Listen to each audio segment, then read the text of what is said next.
Do you know that you could listen to the same recording 1,000 times and only think of the specific idea once? I want to show you how repetition works. It is illogical to listen to the same thing over and over again, but that's how I changed my life. It took me 9.5 years to figure this out.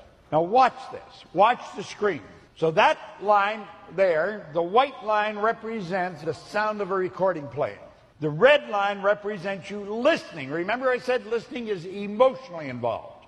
So you'll go along and listen, and bang, an idea hits, and off you go on a thought trip. And you're up here on a thought frequency.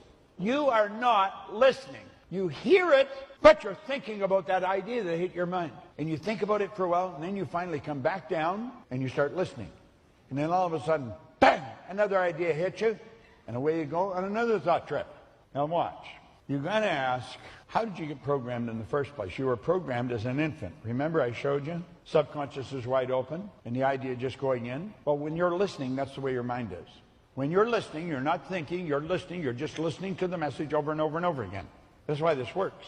You see, the odds of you listening to the same idea every time is pretty remote. You may be listening to it there, but the next time you put it on, the idea back here hits you. God, you're thinking about it. When the first idea comes up, you only thought about it once. Can you imagine where you'd be at if your parents told you when you were a little kid, your name's Bob, and I'm only telling you once, so don't forget it. You know? Think about it. They tell you over and over and over and over and over, and you keep calling them by name, and then one day the kid looks. Now if there's a crowd of people and you yell, Bob! All the Bobs turn around. It takes a while, though, to get the mind programmed. We got to program ourselves for the good that we desire.